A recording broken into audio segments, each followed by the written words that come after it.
Namaste, I am Uttaman K.M. Kodiri, Bhagavad Gita, the scientific journey through Bhagavad Gita, Bhagavad Gita the Great. I am continuing from the stop of yesterday. The nature too wants it for the stability of it, but the plunder of the nature will cause for a total perish, as said above.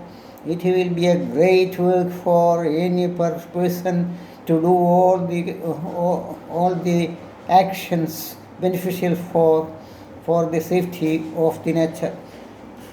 Here is the other important thing.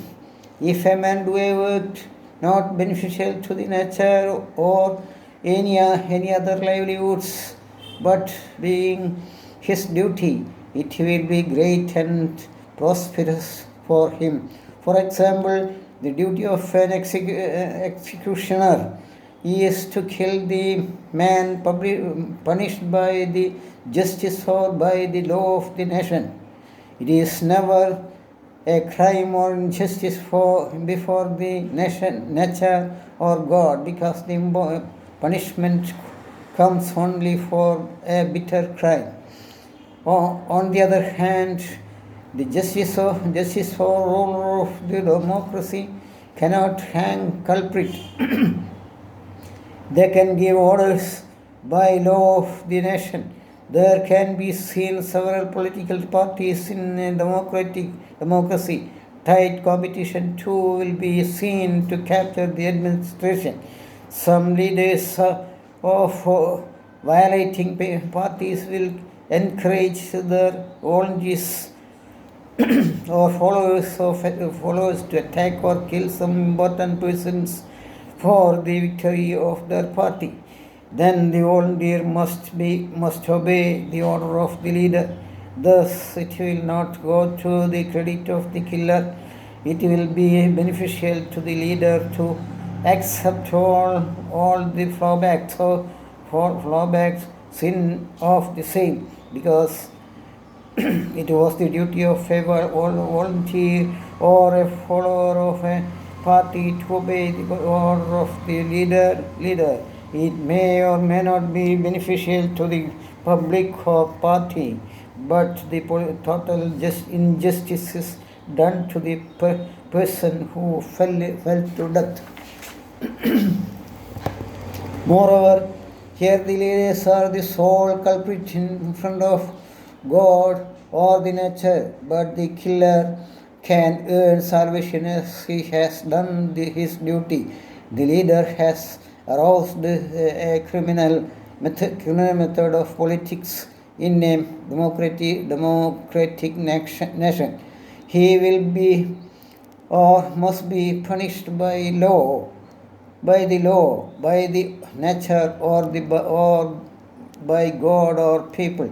If there is sacrifice in connection with the worship in any temple, the butcher is not coming a criminal at all. The dealer of the temple and donor of the creature for sacrifices is the real criminal. They are to get punishments. The worshipper will be freed from punishment of the nature or from God. Perhaps he will be freed also from the notes of the relationships of this world.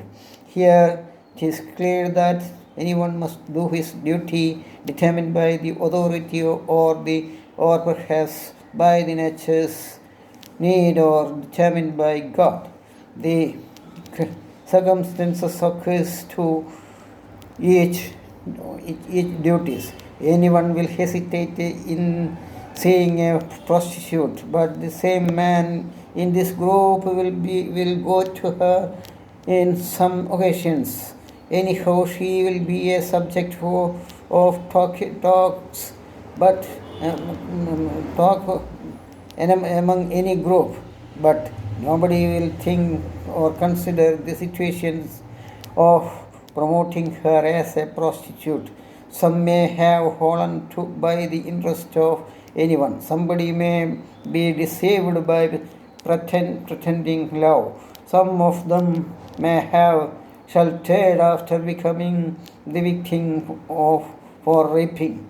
Very few will be fallen to this group in the interest of passion for whom the door of a normal life was shut because of the traditional badge. Are all of these falling in the list of culprits? Nobody will have come in this list. Perhaps most of these will be praying to God to free them from the life of disgust and hardest hatred world.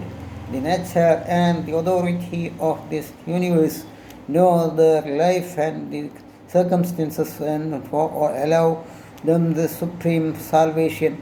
Here comes the doubt of Arjuna.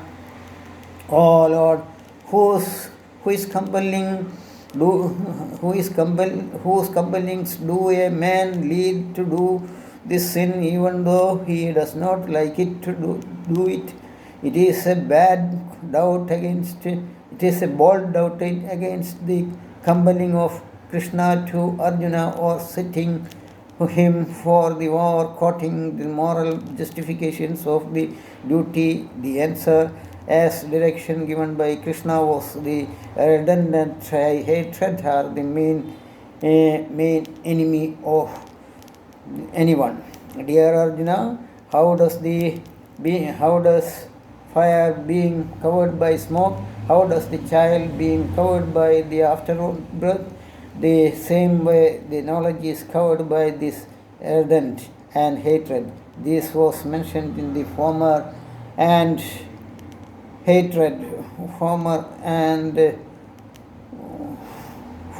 chapter. So I am stopping here.